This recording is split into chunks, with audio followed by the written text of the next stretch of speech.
کامیاب نسل کے لیے سبق رکھے یاد، گھر ہے پہلا مدرسہ تو والدین استاد، دے معاشرے کو ایسے بہترین افراد، فرض والدین پہ ہے تربیت اولاد۔ آج کے اس پروگرام میں ہم نے جن مہمانان گرامی کو دعوت دی ہے، پہلے ان کا تعارف حاصل کرتے ہیں اور اس کے بعد پروگرام کا باقاعدہ آغاز کرتے ہیں۔ میری پہلی مہمان محترمہ نازیہ بشیر صاحبہ ہیں۔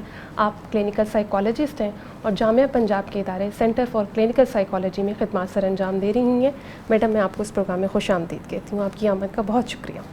ہماری دوسری مہمان اس سیریز کی مستقل مہمان، شناسہ چہرہ، کسی تعارف کی محتاج نہیں اور پورا اثر انداز گفتگو کی حامل ڈاکٹر سیدہ سعدیہ صاحبہ۔ میڈم، میں آپ کو بھی اس پروگرام میں خوش آمدید کہتی ہوں۔ محترمہ نازیہ بشیر صاحبہ، میں چاہوں گی کہ آپ سے ہم پروگرام کا باقاعدہ آغاز کریں، اور جیسے کہ آج ہمارے پروگرام کا موضوع ہے بچوں کی ذہنی اور نفسیاتی تربیت، سب سے پہلا سوال تو یہ بنتا ہے کہ کیا بچوں کی ذہنی اور نفسیاتی تربیت کی ضرورت ہے؟ اس کا خیال رکھنا کتنا ضروری ہے؟ پہلے تو میں آپ کا شکریہ کروں گی کہ آپ نے مجھے بلایا اور اتنے انفارمیٹو پروگرام کا حصہ بنایا۔ یہ کویسچن جو ہے بہت اہم ہے، کیونکہ موسٹلی ایسا ہوتا ہے کہ وہ اگنور ہو جاتا ہے کہ ذہنی نشو و نما میں کیا پیرنٹس جو ہیں اپنا کردار ادا کر سکتے ہیں، اور پھر جب ہم نفسیات کی بات کرتے ہیں تو اس پہ تو ہمیں بہت سارے پیرنٹس کویسچن بھی پوچھتے ہیں اور ایک انڈرسٹینڈنگ بھی رکھتے ہیں کہ وہ بعض اوقات صحیح طرح سے اپنے بچوں کو گائیڈ نہیں کر پا رہے ہوتے، صرف اس اسپیسیفک ورڈ جو نفسیات ہے اس کی وجہ سے، کہ کہیں ہماری اس بات کا اس پر کوئی منفی تو نہیں اثر ہو جائے گا، یا کوئی مثبت ہوگا تو وہ کس حد تک ہمیں فائدہ دے سکے گا۔ ٹھیک ہے، تو یہ تو بہت ہی اہم ٹاپک ہے، اور اگر میں اس پہ بات کروں، پہلے تو میں ذہنی صحت کے حوالے سے بات کروں گی یا ذہنی نشو و نما کے حوالے سے بات کروں گی۔ میں کوشش کروں گی کہ میں اس کویسچن میں ان دونوں آنسرز کو آپ کو بتا سکوں کہ والدین کو کیا سمجھنا چاہیے اور پھر اس پر کس طرح سے لے کر چلنا چاہیے۔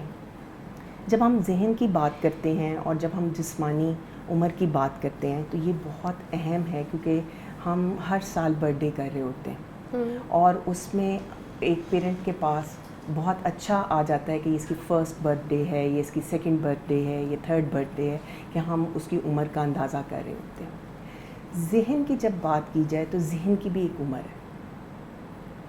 اگر بچے کی گروتھ ٹھیک جا رہی ہے اور وہ مکمل طور پہ ایک نارمل بچے کی طرح نشو و نما پا رہا ہے، تو ذہن کی عمر بھی اسی طرح سے بڑھنی چاہیے، کہ جیسے پہلے سال کا بچہ ہے، اس کی ذہنی اور جسمانی جو نشو و نما ہے اس میں ڈفرینس نہیں ہوگا۔ ٹھیک ہے، اسی طرح 2 سال کا بچہ ہے تو اس کی جو ذہنی نشو و نما ہے اور جو جسمانی نشو و نما ہے اس میں ڈفرینس نہیں ہوگا۔ یہ بتانا اس وجہ سے ضروری ہے کہ آج کل جس طرح سے ڈیولپمنٹ ہو رہی ہے بچوں کی، جس طرح سے پیرنٹس کو پرابلمس آ رہی ہیں، تو سم ٹائم ایسا ہوتا ہے کہ بچہ کسی نہ کسی اپنی ایبلٹی میں ویک ہوتا ہے، جیسے وہ دیر سے اس نے بولنا شروع کیا، یا جیسے اس نے دیر سے چلنا شروع کیا، تو پیرنٹس اس طرح سے لیتے ہیں کہ نہیں، وقت کے ساتھ سیکھ لے گا، کر لے گا۔ ٹھیک ہے، تو اس میں یہ سب سے بڑا پہلے نمبر پہ ایک فلا ہے پیرنٹنگ میں، کہ ہمیں وقت کے ساتھ یا وقت کا انتظار نہیں کرنا۔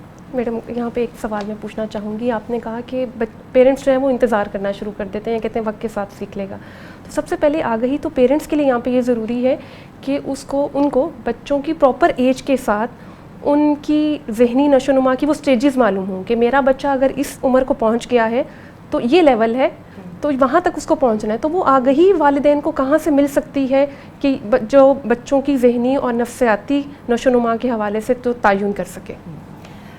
اس میں یہ کہوں گی کہ جو پڑھے لکھے پیرنٹس ہیں وہ تو بہت ساری سرچ کر رہے ہوتے ہیں، یوٹیوب سرچ کر رہے ہوتے ہیں، انہیں انفارمیشن مل رہی ہوتی ہے، وہ کوئی بک پڑھ رہے ہوتے ہیں، انہیں مل رہی ہوتی ہے، یا وہ اس چیز کو اپنا ٹاپک آف ڈسکشنز رکھتے ہیں، جس کی وجہ سے انہیں کافی سارا انڈرسٹینڈنگ ہو رہی ہوتی ہے۔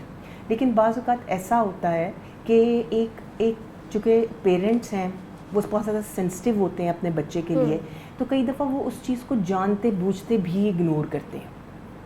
کہ کہیں یہ میرے بچے میں کوئی کمی تو نہیں جس کو میں ڈسکس کروں اور بعد میں مجھے پتہ چلے کہ شاید یہ میری وجہ سے ہے, ٹھیک ہے, یا اس وجہ سے ہے کہ میں اسے ٹھیک طرح سے نبٹ نہیں سکوں گا, یا پھر مجھے واقعی وقت پہ چھوڑ دینا چاہیے کہ جب وقت آئے گا تو تب دیکھا جائے گا, ٹھیک ہے.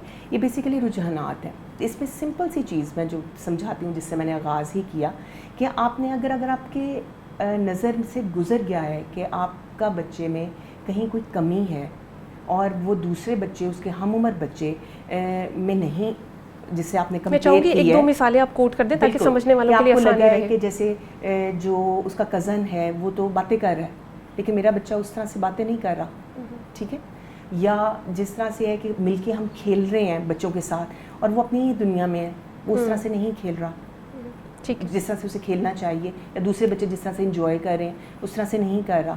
یا میں یہ دیکھ رہی ہوں کہ اچھا یہ بچہ تو آرام سے بیٹھ کے کھا رہا ہے اور میرے بچے کو تو ابھی کھانا ہی نہیں آتا, اس کے ٹھیک ہے بہت سارے فیکٹرز دوسرے ہوں گے, لیکن اگر آپ نے نوٹس کر لیا ہے وہ پوائنٹ کہ اس میں وہ چیز ہے اور اس میں وہ چیز نہیں ہے, ٹھیک ہے. اسی طرح سے وہ میں بیہیویئرس میں بھی کہوں گی کہ جیسے ہم کہتے ہیں کہ جی جھوٹ بولنا سیکھ لیا, یا اپنی بات منوانا سیکھ لی, یا ہم نے کوئی ضد کرنا سیکھ لیا, یا ہم نے کہا نہ مانا بڑھے گا, ٹھیک ہے. تو یہ بھی بیہیویئرز بھی بننے ہیں نا نفسیات کی اگر ہم بات کریں, تو اس میں بھی اگر ہمیں لگ رہا ہے کہ کہیں کوئی مسئلہ ہے کہ اگر میں اپنی بیٹی کو تو یہ بات سمجھاتی ہوں وہ مان لیتی ہے, وہ کہتی ہے ٹھیک ہے آئندہ نہیں کروں گی, لیکن جو بیٹا ہے وہ مجھے لگ رہا ہے کہ جیسے وہ اس کا ہوتا ہے کہ اچھا آپ کون میں کون, یا آپ نے مجھے ایسے کیوں کہا ہے, اور ایک اور نیگیٹو بیہیویئر آپ کو دیکھنا پڑ گیا اس کا, ٹھیک ہے. ایک چین بن گئی ہے کہ مسلسل سمجھانے کے باوجود اس طرح سے عمل نہیں ہو رہا. تو یہ ساری چیزیں جب پیرنٹس نوٹس کرتے ہیں تو میں جسٹ یہی سجیسٹ کرنا چاہوں گی کہ انہیں کسی بھی اس چیز کے پروفیشنل سے اپنی ہیلپ لینے میں دیر نہیں کرنی چاہیے, ٹھیک ہے. کیونکہ آج جتنا ٹائم فاسٹ ہو چکا ہے, جتنی چیزیں کی سمجھ آنا شروع ہو چکی ہے, جتنی انڈرسٹینڈنگ بڑھتی چلی جا رہی ہے, یا اگر ہم یہ کہتے ہیں کہ ہم اپنی ذمہ داری پوری کر رہے ہیں اور اچھی تربیت کرنا چاہتے ہیں, تو پھر ہمیں مشورہ لے لینا چاہیے تاکہ ہم بر وقت ایک اچھی ایک بیہیویئر بنا سکے بچوں میں, اور ان کی جو ذہنی نشو و نما ہے اور جو ان کی جذباتی نشو و نما ہے اس پر ہم فوکس کر سکیں. کیونکہ سمجھنا, چیزوں کو سمجھنا, ہمارے ہاں پیرنٹنگ کے لیے کوئی ٹریننگ نہیں ہے, ٹھیک ہے نا. تو اس چیز کے لیے تو پہلے نمبر پہ ہمیں اپنے آپ میں بینگ اے پیرنٹ یہ ایکسیپٹنس بلڈ کرنی ہے کہ مجھے سیکھنا ہے, مجھے سمجھنا ہے کہ میں نے کیسے اپنے بچے کی تربیت کرنی ہے. ایون یہ چیز اتنی ضروری ہے کہ جب آپ پلاننگ کر رہے ہو بچے کے لیے تو پیرنٹس کو ایک پیج پہ آنے کی ضرورت ہے, یا وہ جو مدر ہے اس کو انڈرسٹینڈ کرنے کی ضرورت ہے کہ میں نے اسے کیسے لے کے چلنا ہے. ایک فادر کو انڈرسٹینڈ کرنے کی ضرورت ہے کہ میں نے اس بچے کو کیسے لے کے چلنا ہے. تو ہمیں اس مائنڈ سیٹ کو پروموٹ کرنے کی ضرورت ہے کہ بچے عام بات نہیں ہے, ہر بچہ اسپیشل ہے. وہ اسپیشل کس طرح سے ہے کہ وہ اپنی انڈیویجویلٹی رکھتا ہے, بالکل, ٹھیک ہے نا. وہ ایک انسان کا بچہ ہے جس میں اللہ تعالیٰ نے وہ تمام چیزیں دے کے اسے بھیجا ہے, چاہے وہ ڈے 1 کا کہ جو اپنی جو سروائیول ہے, جو اپنی اس نے اپنی جو جگہ بنانی ہے اس ماحول میں, وہ خود بخود اس میں وہ چیزیں حاصل کرے گا. اسے بھوک لگی ہے تو اسے وہ بھی پتہ ہے کہ میں نے کیسے روک کے مانگنا ہے. اس نے اپنے آپ کو صاف کروانا ہے, بیسک تو نیڈس ہیں, اسے بہت اچھے طریقے سے پتہ ہے انفینٹ کو کہ میں نے کیسے صفائی کی طرف لے کے جانا ہے. اس کا رونا دوسری طرف مدر سمجھ جاتی ہے کہ اس نے صفائی ہی کروانی ہے, ڈائپر چینج ہی مجھے کرنا پڑے گا تو یہ سکون میں آئے گا, ٹھیک ہے نا. یا اس طرح اس وقت اس کے سونے کی نیڈ ہے تو وہ جب تک سوئے گا نہیں تب تک جو ہے اچھا رسپانس نہیں آئے. بالکل ٹھیک, صحیح. اچھا ڈاکٹر سعیدہ سعدیہ صاحبہ, میں آپ سے پوچھنا چاہوں گی, محترمہ نازی بشیر صاحبہ نے ایک پوائنٹ ہائی لائٹ کیا کہ والدین کو تھوڑا مانیٹر کرنے کی ضرورت ہے تاکہ وہ اس چیز کا اندازہ لگا سکیں کہ ہمارے بچے کی نشو و نما صحیح خطوط پر ہو رہی ہے, مطلب جو لیول ایک سائیکالوجی ڈیفائن کر رہی ہے اسی لیول پر بچے کا جو ذہن ہے اور جو اس کی نفسیاتی نشو و نما ہے اسی نہج پر ہو رہی ہے. تو کیا ہم اس سے یہ اندازہ لگائیں کہ پھر ہر وقت بچے کو مانیٹر کرنا, اپنے ہاتھ کے نیچے رکھنا اور کڑی نظر رکھنا, تو کیا یہ بچے کی نفسیات پر پھر کیسے اثرات مرتب کرے گا؟ بسم اللہ الرحمن الرحیم. میڈم نے تو ماشاءاللہ بہت اس کو اپنے سبجیکٹ کے ساتھ ڈیفائن کیا. اگر اتنی باتوں کو میں مزید آگے لے کر چلوں تو اللہ رب العزت فرماتے ہیں کہ لقد خلقنا الانسان فی احسن تقویم. ٹھیک ہے. اور پھر اللہ تعالیٰ نے ہی انسان کو جو اپنا ایک ہم کہتے ہیں ماسٹر پیس یا شاہکار تخلیق کا جو ہے وہ پیدا کیا. تو ہمیں پہلی چیز جو ہے یہ وہ سمجھنی ہے کہ ہمارا جو بچہ ہے وہ ایک اہم رکن ہے اس معاشرے کا. اب ہوتا گیا ہے کہ بعض اوقات پیرنٹس کی زندگی میں جو ایشوز ہوتے ہیں وہ انہی ایشوز کی وجہ سے اس قدر زیادہ حساس ہو جاتے ہیں کہ بعض اوقات وہ بچے کو سخت ترین رویہ یا تشدد والا رویہ یا ان کی مانیٹرنگ سخت قسم کی کر دینا، جسے آپ نے کہا کہ اپنے ہاتھ کے نیچے رکھنا، تو اس طرح کا رویہ بعض اوقات ماں باپ کے اپنے کسی خاص پس منظر کی وجہ سے بھی ہوتا ہے، اور ہم اس کو جو ہے وہ انڈرسٹینڈ نہیں کر پا رہے ہوتے ہیں کہ میں یہ کیوں کر رہا ہوں. ہم سمجھ رہے ہوتے ہیں کہ ہم اس طرح کا رویہ رکھ کر اپنے بچے کو شاید سیکیور کر رہے ہیں، اسے محفوظ بنا رہے ہیں تاکہ زمانے کی جو گرد و سرد ہے اس سے وہ بچ سکے، بری نظروں سے محفوظ رکھ سکیں، اس کو پروٹیکٹ کر سکیں. تو وہاں پہ ہمیں یہ چیز سوچنے کی بھی ضرورت ہے کہ بعض اوقات ایسا رویہ جو ہے وہ ہمارے بچے کے اندر خود اعتمادی کی کمی کا باعث بھی بنتا ہے. اور وہاں پہ وہ بہت ساری چیزیں شاید ہمارے اس رویے کی وجہ سے سیکھ نہیں پاتا، اس کی بہت سارے جذبات و احساسات ہیں وہ ہمارے اس رویے کی وجہ سے ہم تک کنوے نہیں کر پاتا. تو کہ بھی میں یہ بات کروں گا تو شاید میرے گھر والے جو ہیں وہ اگریسو ہو جائیں، میری والدہ کو غصہ آ جائے یا میرے والد کو غصہ آ جائے. بعض اوقات ہم کسی خاص مذہبی نقطہ نظر سے بھی دیکھ رہے ہوتے ہیں کہ اچھا میں اگر اس چیز کو فالو کرنے والا ہو جاؤں گا تو میرے والدین تو ہیں وہ کسی اور ٹریڈیشنز کو فالو کرنے والے ہیں، کچھ اور روایات کے پابند ہیں، تو یہ نہ ہو کہ مجھے ان کی طرف سے جو ہے وہ سخت سننے کو ملے اور مجھے گھر سے باہر نکال دیا جائے. تو ایسے میں بچہ جو اپنے جذبات و احساسات کو لیے ہوئے ہوتا ہے نا، تو بعض اوقات وہ ایک منفی راستے کے اوپر جو ہے وہ چلے جاتے ہیں. تو اس لیے کوشش جو ہے وہ کرنی یہ چاہیے کہ ہم اگر بچوں کو مانیٹر کر بھی رہے ہیں، ان کو دیکھ بھی رہے ہیں، اور وہ ہماری ذمہ داری ہے اور وہ ہر لمحہ ہمیں دیکھنا ہے. کیوں دیکھنا ہے؟ کہ وہ اللہ رب العزت نے ہماری ذمہ داری لگائی ہے. کہ اللہ تعالیٰ نے کیا فرمایا کہ یا ایھا الذین آمنوا قوا انفسکم واہلیکم نارا. اور وہ جو حدیث ہے کہ الا کلکم راع وکلکم مسئول عن رعیتہ، اور اس حدیث کے اگلے جو الفاظ تھے اس میں کیا ہے کہ شوہر اپنے گھر پر جو ہے وہ نگران ہے کہ اس سے اس کی بیوی کے بارے میں اور اس کے بچوں کے بارے میں پوچھا جائے گا. عورت جو ہے اس سے اس کے شوہر کے بارے میں اور اس کے عزت و آبرو اور اس کے بچوں کے بارے میں پوچھا جائے گا. تو ہم میں سے ہر شخص ماں باپ کی حیثیت سے نگران ہے اور اس سے پوچھا جانا ہے. تو یہ ہے کہ یہ مانیٹرنگ ہے کہ ہمیں دیکھنا ہے، لیکن وہ دیکھنے کا طریقہ کیا ہوگا اس کو ہمیں رکھنا ہے کہ بچے کی شخصیت جو ہے وہ مجروح نہ ہو، بچے کی عزت و وقار مجروح نہ ہو، اور بچے کو یہ نہ فیل ہو کہ میرے اوپر جو ہے نا وہ ہر طرف ایک کوئی کیمرہ فٹ ہے اماں کا اور ابا کا جو مجھے ہر طرف سے جو ہے وہ آبزرو کر رہا ہے اور میرے اس کے اوپر جو ہے وہ مسئولیت ہو جانی ہے یا احتساب ہو جانا ہے. بالکل ٹھیک. تو ہمیں ان چیزوں کو جو ہے وہ بہتر انداز میں آگے لے کے چلنے کی ضرورت ہے. صحیح، مطلب ایک پراپر چیک اینڈ بیلنس جو ہے وہ ضروری ہے. ابھی وقت ہوا ایک بریک کا. بریک کے بعد ہم یہ جاننے کی کوشش کریں گے کہ نفسیاتی اعتبار سے بچوں کی بڑھتی ہوئی عمر سے کیسے ڈیل کرنا چاہیے، مختلف ایج گروپ کے بچوں کے ساتھ کس طرح سے برتاؤ کرنا چاہیے. لیکن یہ سب ایک بریک کے بعد ہمارے ساتھ رہیے گا. کامیاب نسل کے لیے سبق رکھے یاد، گھر ہے پہلا مدرسہ تو والدین استاد، دے معاشرے کو ایسے بہترین افراد، فرض والدین پہ ہے تربیت اولاد، تربیت اولاد. کامیاب نسل کے لیے سبق رکھے یاد، گھر ہے پہلا مدرسہ تو والدین استاد، دے معاشرے کو ایسے بہترین افراد، فرض والدین پہ ہے تربیت اولاد، تربیت اولاد.